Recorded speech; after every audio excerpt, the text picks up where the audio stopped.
Okay, well, we're back, and we're having a great day here with Tom Thompson from the Interfaith Food Bank.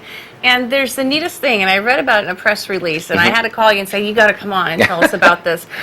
Because I always assume when I do my taxes and they, have the box that says charitable contribution, it goes to Never Never Land, and it's not, kept in the community. And I never do it because I want money to stay here. But you're going to tell us otherwise. Well, there is a neat opportunity. It's called a California Tax Checkoff.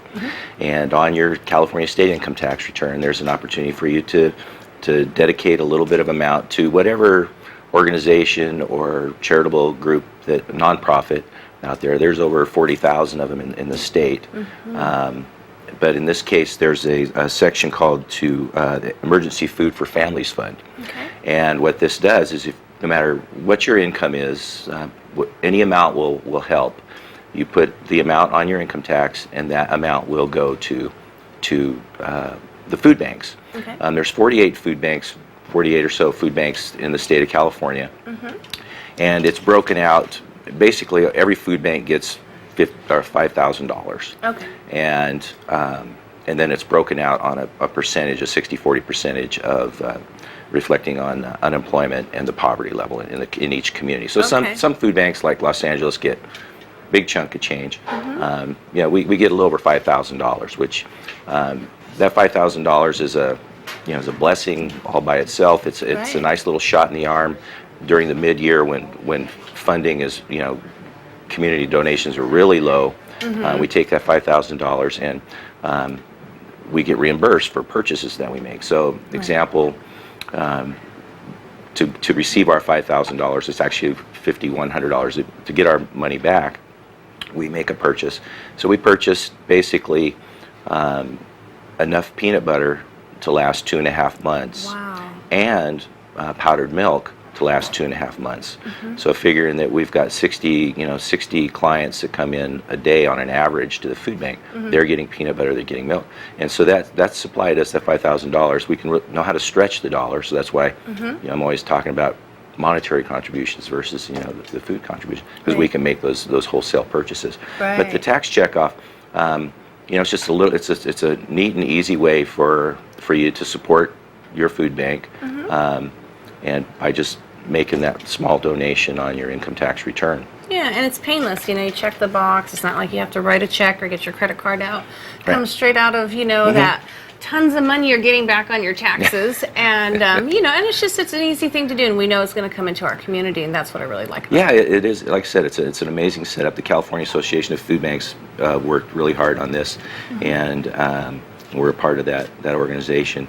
And like I said, the $5,000 really comes in handy. It's a simple opportunity for folks in the community to help out. So that's exciting. Well, everybody, just mark the box. Do whatever you can do to support the food bank. Check off. So tell me, Tom, on average in a year, about how much money do you need to feed our families here in Amador County? Do you have any idea? We've budgeted roughly $120,000 a year for food purchasing, and that can vary depending upon what the needs are. But pretty much we stick pretty close to that, and we like I said, we can purchase wholesale from wholesale vendors. We're looking for deals all the time. We're able to buy oatmeal at 71 cents a pound. And with green beans at 30 cents a can. So it's much less expensive than when we buy it, from a retail store. Even if you go to Costco, it's still less expensive than that. And it's much appreciated though. I mean, if that's the easiest way for you to want to give, then we accept that.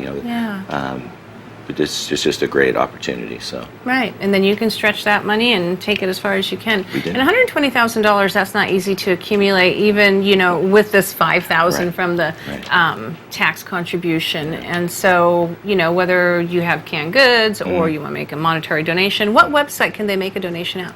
feedamador.org. Okay. Or you can send directly to the food bank at 12181 Airport Road. Okay.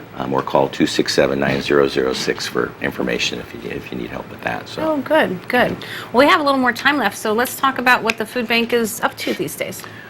Well, I'm glad you asked. Of course. Getting ready to kick off an opportunity here I've mentioned it a couple times out now and about in the community, but I started a program called Put a Freeze on Hunger. And when I first started with the food bank, I saw a need for, we needed a larger freezer. So went to look for some grants. I got a $25,000 grant from Walmart Foundation. Wow. And a $6,000 donation from Brian Oneto Oh, fabulous. towards this program. So bottom line is that we want to put in a new freezer. We need to get a few more dollars for foundation purposes and things like that, and then get things lined out with the county for placement.